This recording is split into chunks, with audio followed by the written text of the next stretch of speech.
The parliamentary members of the Victorian State Liberal Party emerged from a meeting today with an extra spring in their step, having rid from their midst a toxic and potentially Nazi sympathising presence.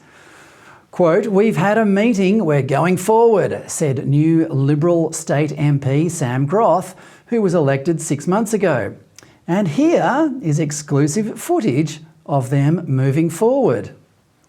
Nobody at the wheel, all the passengers hiding from sight, and there they go, over a cliff backwards. If the Liberal Party never re-emerges from the bottom of that grassy cliff, it will be nobody's fault but their own. The decision they made today, of course, was to expel MP Moira Deeming from the party, despite her having been elected to the state's Legislative Council only 6 months ago as a member of the party. If this was a matter of principle, MPs would be queuing up to come on this show and others to expound the wisdom of their decision and explain the party values they are upholding. Today I tried contacting a wide variety of Liberal MPs, state and federal, as well as ordinary rank-and-file members. Alas, a blanket had been thrown over them all.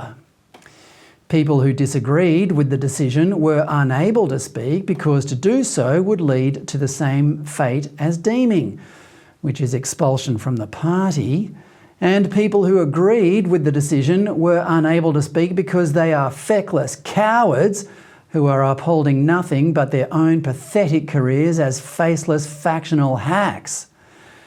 To his credit, leader John Pesutto did front the cameras after the meeting, but only to defend the indefensible. Today, a strong turning point for the State Parliamentary Party, and I know reform is tough and it's hard, and I'm leading that process, and it will take some time, but I'm very pleased with the outcome that we were able to achieve as a team today. Let's just recap how we got here. On March 18, Deeming appeared alongside visiting British women's rights campaigner Kellie J. Keane on the steps of the Victorian Parliament to protest about the intrusion of men who think they're women into women's spaces like bathrooms, change rooms and prisons.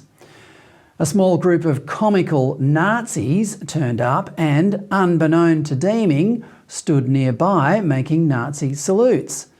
The media pounced on the opportunity to conflate the women's rights event with Nazism.